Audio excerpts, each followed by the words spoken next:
刘大哥，离异大概有多久08年吧，到现在。？44岁，李大姐，离异有多久09年。两位是怎么认识的呢11年年底的一家交友俱乐部的一个会上认识的。这个完全是不可以的。因为我赚的钱凭啥让你管理呀？因为我以前是在银行工作，我对理财这一块比较理性，我就说这个为了婚后，就说是不让他们太辛苦。我是坚决不同意的，因为他的工资没我高，他赚的钱没我多，我凭啥我把钱这要给他个赚钱管理呢？跟这个没有关系，一定有关系。我只是希望管理我自己的财务，并不需要你来管理。您的意思就是，如果要结婚的话呢，就是各管各的钱就行。对。第二项内容是什么？第二项内容就是婚后以后的生活当中间，我希望就说是不要过多的和这些陌生人呀，或者是怎么的这些人去递名片呀，去主动的去认识别人。这个你说的完全不对，因为我做的就是营销工作，我不去和陌生人接触，我哪来的市场？我也做过营销工作呀。你做营销和我的营销是两个概念。那天我和他在一咖啡馆里去，我们俩去吃饭，然后隔壁呢就有几个做保险业务的，他们在聊天聊得很好，我说你等一下，我过去跟他们交流一下，我就给大家发了一点名片，认识一下，交个朋友。因为我是做健康产品销售的，我想把我的产品通过更多的朋友介绍出去。本来是好事情，他回来的脸拉到这么长，然后告诉我你干啥去了？给人家讲那么多，干嘛去呀？你把我扔了。他就因为这事情跟我好几天不说话。大哥为什么不能跟陌生人递名片呢？因为他不工作有这种交集嘛，为什么不可以？因为这个做销售工作不一定非要有这种方式。您到底是质疑他的工作方式，还是你觉得他特好，怕他跑了呀？有点这个啊，这你也是不认同的是吧？对，他的协议我不认同。还有什么内容啊？还有就是说他娘家这一块吧，我们有一次去他家，我给他妈给了500块钱，完了以后他给他妈又给了一些钱，我不知道多少，我就感觉到说这个婚后这个事情，我就觉得你这男人就有点太小气。我这婚后的意思我就说的是，我孝敬我父母，该你屁事啊你！我没有说不让你孝敬父母，就是说因为结婚以后，我们两个人的家庭，首先是把小家。我还没跟你结婚呢，没有结婚是我们以后在选择。我现在只是跟你在谈的过程当中，我没有必要把我的钱不非得要告诉你，对吗？是。我自己赚的钱，我有资格，我有孝敬父母的权利，你管得着吗你？现在确实管不着，婚后可以商量啊。你才给我1个月允许我花多少钱？500块钱零花钱。我说500块钱我都不够买一双鞋子，买一套好衣服去，500块钱够干什么呢？因为他在买衣服这一块一件衣服他可以买5、6套。你说的有点太过了你。这是我对以后的一些安排，不是说是非要。我听明白了，就是说在这个协议里，现在大概我听到的是3条，有2条是跟钱有关的。对。还有吗？还有一个就是不要让我和我家人没有是这样子啊！我说要这样的捆绑我没有必要这样的生活嘛。您是为什么离婚呢？也是性格谈不来，我这人呢比较事业心比较强，所以家庭方面我忽略了，时间久了一直两地分居，后来他外面就有外遇了，我们就分开了。有孩子吗？两个人？有，男孩。多大了？20多。一直是他父亲带还是？我带。您是为什么离异啊？我是因为父母亲双方的父母都是军人啊，我们是在军营长大的啊，从认识到结婚。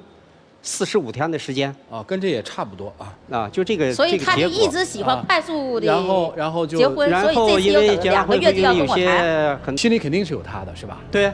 那你做的这个协议不签行不行？不签也可以，但是要引起他足够的重视，不重视的话，就是说会出现很多问题。那你为什么非要在谈了2个月恋爱之后就想娶人家呢？因为已经有很多方面的问题已经解决了比如说他的人品呀，他的这个思想呀，他的收入呀，对孩子呀，对父母的一些这些责任呀，是一个非常负责任的一个女人你怕她跑了，所以快速锁定。这个我一般不会怕她跑的，你怕她跑？我自己很自信。你怕她跑吗？有点吧。不是挺自信吗？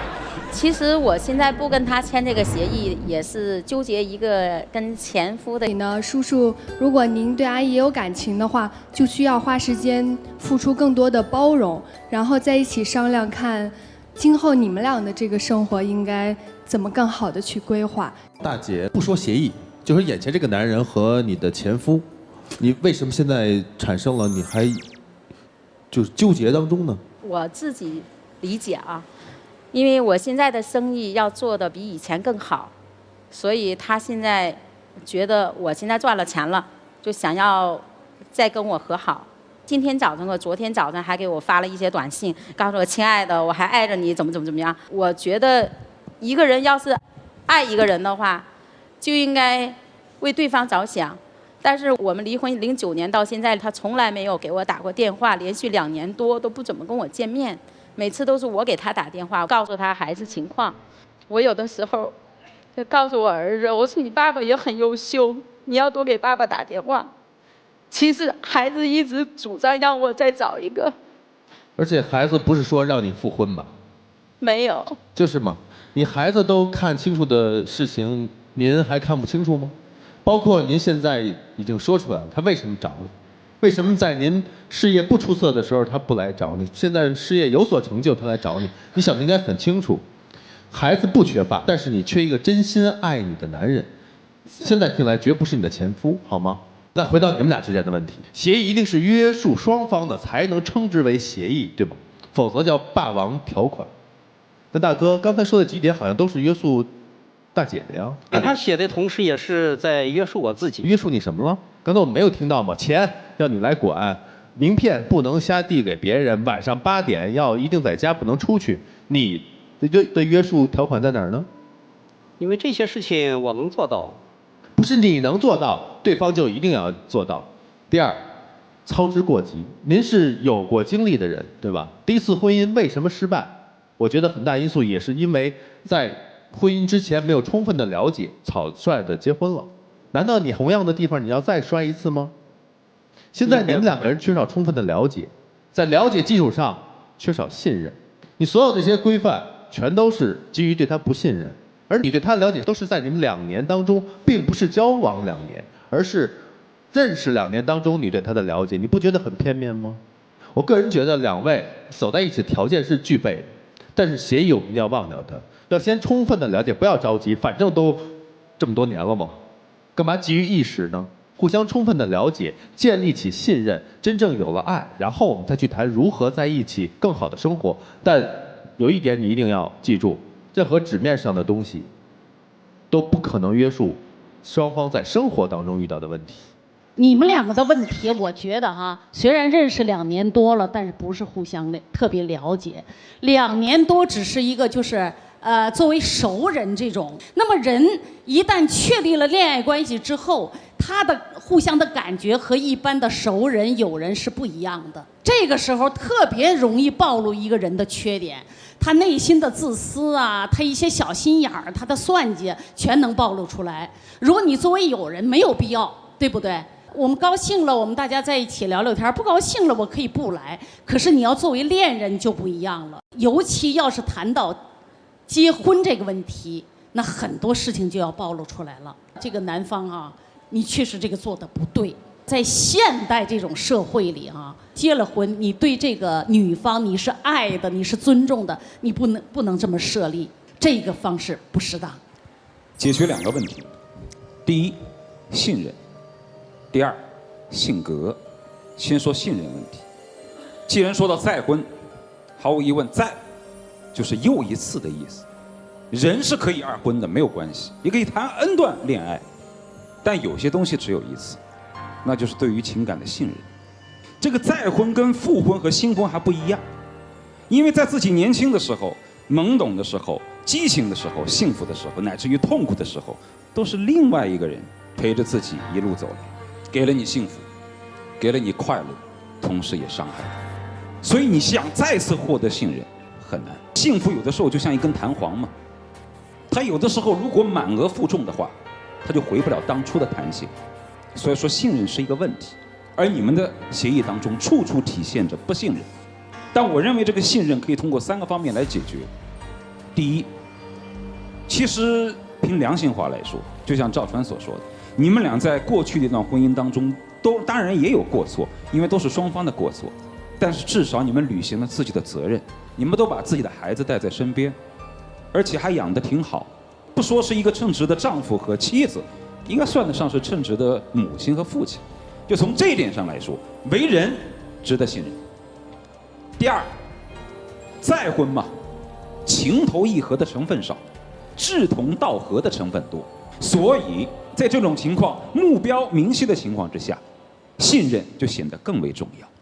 第三，有一句话叫做“不轻诺，故我不负人；不信诺，故人不负我”。什么意思？就是我不要轻易的许下承诺，所以我不容易辜负别人；我也不要轻易的听别人承诺，所以别人辜负了我的时候，我也不会太伤心。你就有这个问题，你就太轻易的相信前夫的承诺，所以你一次又一次的伤心。咱不信诺，也不轻诺，就像各位老师所说的，让时间来磨练。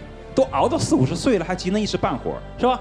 第二，性格的问题，一个是极度感性，说起话来吵吵闹闹那种，特别感情用事，情感来了，说喜就喜，说怒就怒，这个是极端的理性。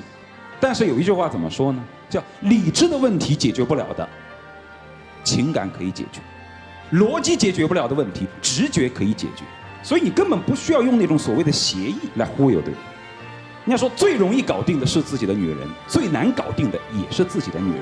你要懂得用感性的方式去融化她，去包容她，那就恰巧应了那句话。我也经常说这句话，其实性格相似的人适合一起玩闹，性格互补的人适合一起慢慢变老。自己好好把握。世间之事啊，你细想就有意思。这个坏事儿能变成好事儿，好事儿能变成坏事儿。我倒觉得这个协议提出来挺好的，至少说明了几点。第一，说明他在乎你，他发现了你的风吹草动，所以他试图通过这个东西把它当成一种激化的手段来解决。我觉得这是他的第一好。第二好，通过这份协议，你大概认识他较真实的一面。他希望在家里面是扮演一个什么样的角色，这个东西你充分的认识了他。我觉得这是第二好。第三好，其实对您来说也很简单，该试探的都试探出来了，他的底线你也知道了，你有可能的潜在敌人你也知道了，怎么应对就是你们自己的事儿。剩下的时间留给你们自己，一起进入黄金60秒。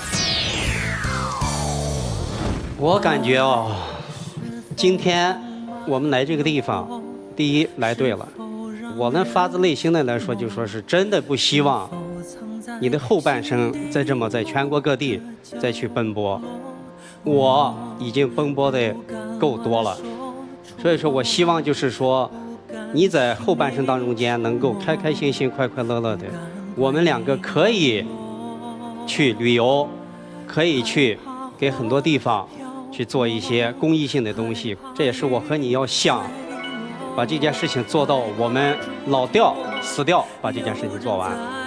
你看看你这弄的，就表白了自己，不听别人的表白。节目的规则就是这样，生活有生活的规则，交换吧，交换秘密吧。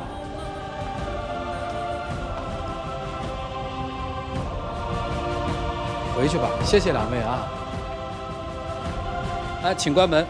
我这儿有一个这个天天圈里面的网友的一个提问，说，离婚后发现忘不掉他，应该怎么办？有好建议吗？我觉得这个忘不掉，我理解有3种。一种就是忘不掉他的那个对他的恨，第二种呢就是还是有感情，第三种呢就是已经转化为亲情了。这3种要分清楚，然后做决定。这个恨怎么办？恨那就再不要理了，只当做一场噩梦吧。这还留着一点那个的呢？留着一点那个做朋友我觉得就是亲情了，已经做朋友如果要是你们两个之间有孩子，把你俩扭在一起一辈子，这是没法分割的。明白了。如果要是那样还有感情有爱情，那你还是不要找别人了，你们俩就复婚就完了。重新在一起。一定要分清楚。这个甜甜圈这个问题其实还对他们挺有帮助，尤其是那位跟前夫还在有所纠葛的。接下来是你们自己的选择时间了，一起来数5个数，5、4、3、2、1，请开门。